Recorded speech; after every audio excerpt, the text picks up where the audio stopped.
Conan the Barbarian 139. This was a fun read, y'all. I've talked about this in several of my videos. The small town that I grew up in could never keep a comic shop to save its life. They would close every 6 months to a year. And in those times, I tried to grab as many books as I could. That's how I got The Death of Superman, Nightfall, um,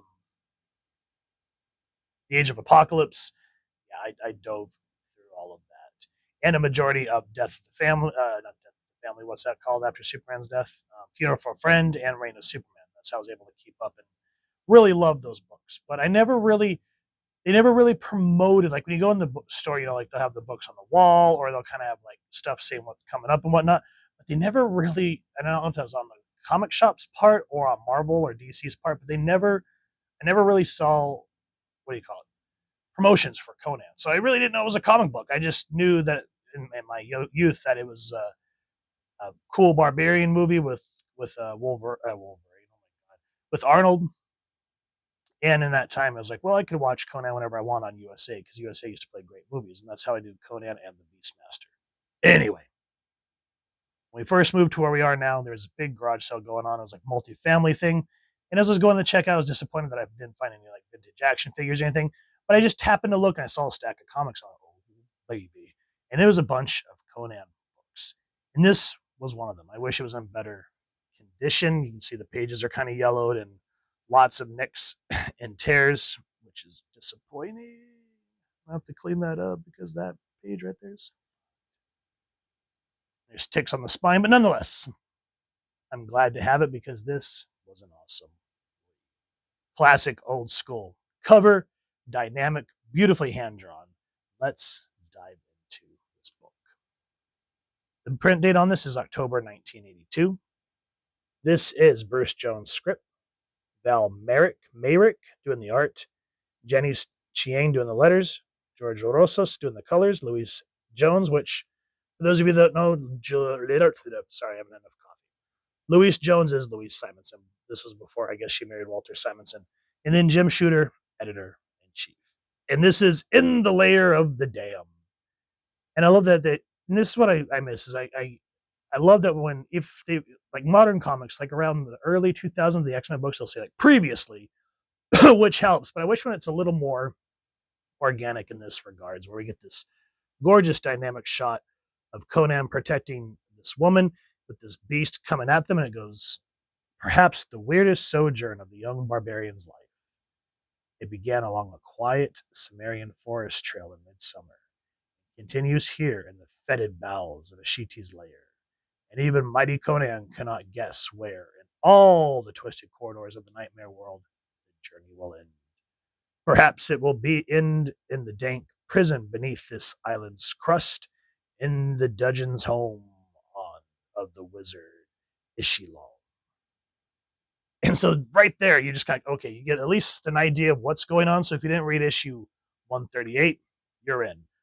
Beautiful freaking classic artwork here, beautiful penciling. And the paneling, oh, look at this, guys. This is why a lot of modern artists to this day will say, well, where do you draw your inspiration? And they'll show like a bunch of how to draw comic books. But 99.8% of the time, the first book that they will show you is how to draw the Marvel way. And that was kind of like a Bible for any up and coming artists.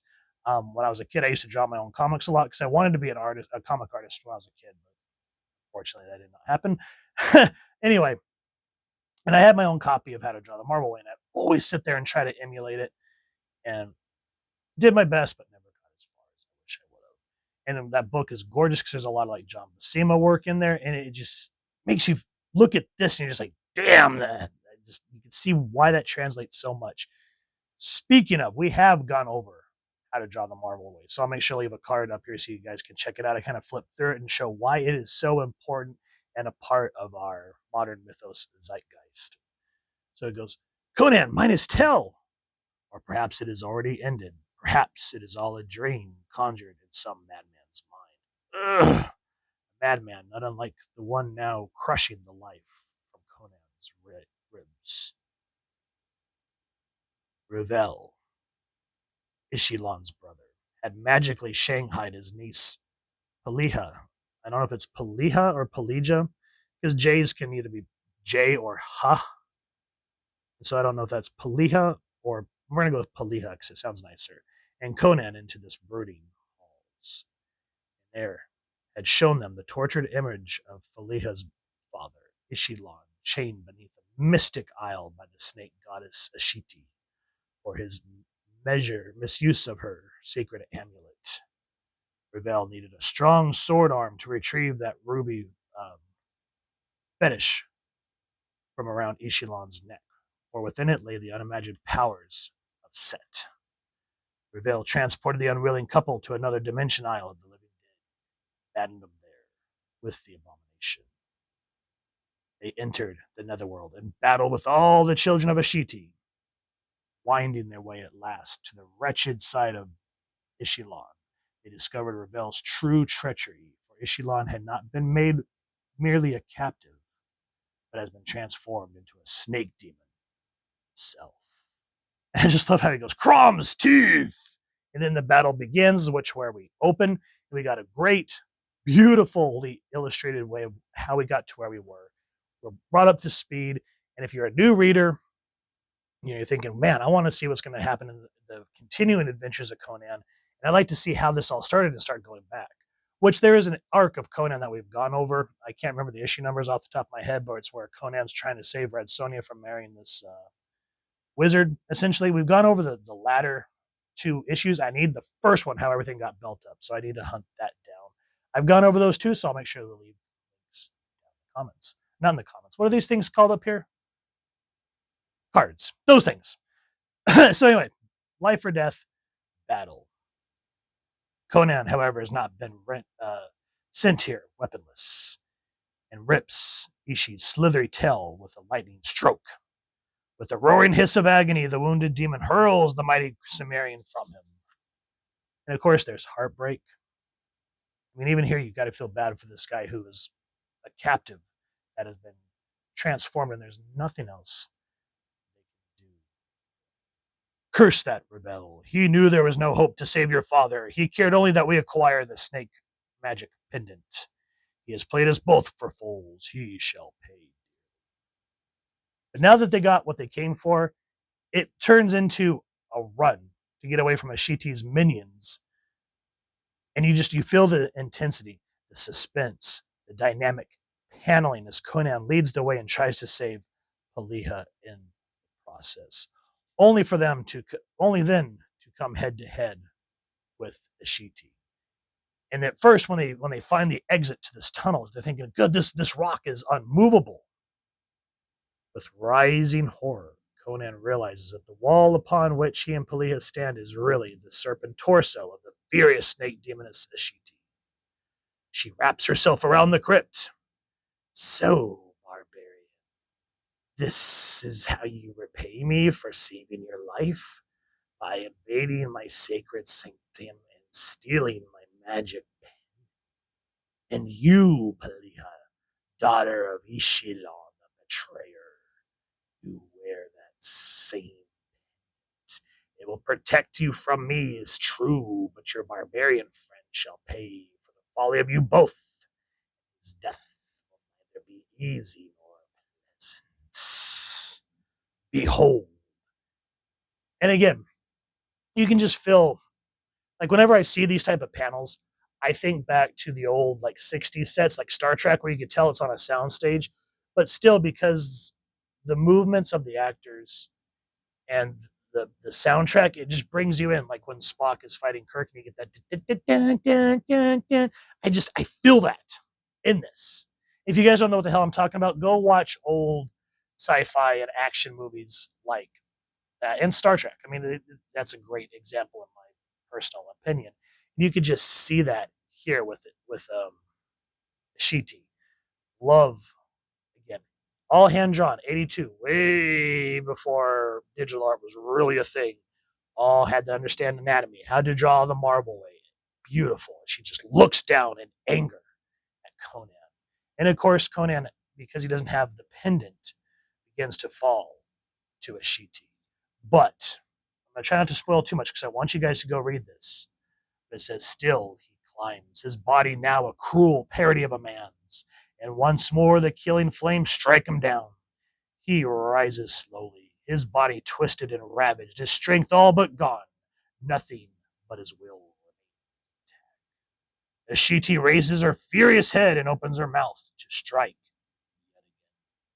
And again, it just shows how strong this Cimmerian, Conan the Barbarian, is. And as the book comes to a close, of course, they are confronted by Ravel, who is Pelija's uncle, and he realizes something about her, why he used her to go get the pendant from his brother. And of course, thankfully, Pelija finds a way to defeat the enemy because, heroes always win. And what makes me laugh is we come to the end. And I'll go ahead and spoil this. If you guys don't want this spoiled, pause the video, go get the book, read it, and come back. And you're back. We see our two heroes getting ready to part ways. I have to go back to where we started. Our horses are alive and well, and no sign of gigantic crabs. Perhaps it was just a dream after all. 'Twas no dream, girl. Look around your neck. The pendant. You are right, Conan. This pendant has no place in Myrta's world. I trust you to destroy it for me. Where are you going? As my uncle said, I inherited a gift. Next time we meet, my friend, I shall be a priestess of Mitra. My thanks to you for showing me the way. And this is what made me laugh, because this is Conan. He goes, wouldn't you like to show your appreciation in a more tangible way? No, my friend, I think not. To serve Mitra, would be my way of showing gratitude. As for you, there will always be other women and other worlds. Goodbye. And so, even though it's kind of tragic what happens with Pelija's family, at least we show that Conan has his heart in the right place, going and helping these people. Because that's what made Conan so interesting. Is it's sort of like, what's that old show, Kang from Kung Fu, where he would go to different villages and helping people. And that's sort of what Conan is in the same regard. And so again, guys, this isn't one of these big like chaser books. So if that's what your thing is, all good. But you're not going to get into this if you don't really get deep into the story. Where that's what I love to do, because I love to read. I love reading novels, and I love reading comics. Speaking of which, I'm super excited because I finally got this in the mail, and I cannot go through it. This is the the alternate script to Alien 3. So I read the novelization of 3, which was a hell of a lot better. If you guys want me to talk about it on the After Dark channel, let me know. But I cannot wait to go over this. That's going to be exciting. So if you all want to know about it, let me know. Antidote over. Conan the Barbarian 139. Epic book. And if you love fantasy, sci-fi, heavy metal magazine and all that stuff, this book is definitely for you. So if you've enjoyed what you see, please first and foremost support your local comic shop or where there's action figures and comics, and grab this era. It is damn well worth it. If you've enjoyed this review, really would appreciate if you take a moment to like, share, and subscribe. Helps the channel more than you could possibly know. And if you want me to hit that fancy little Cimmerian bell, next, subscribe. That was a typical content. You guys get notified. Come to the channel. And I love talking with you on hearing your thoughts and feedback down in the comments or the socials, which I'll make sure the links down in the description. So with all that said, hope you all continue to have an absolutely amazing day reading, and happy hunting, everyone.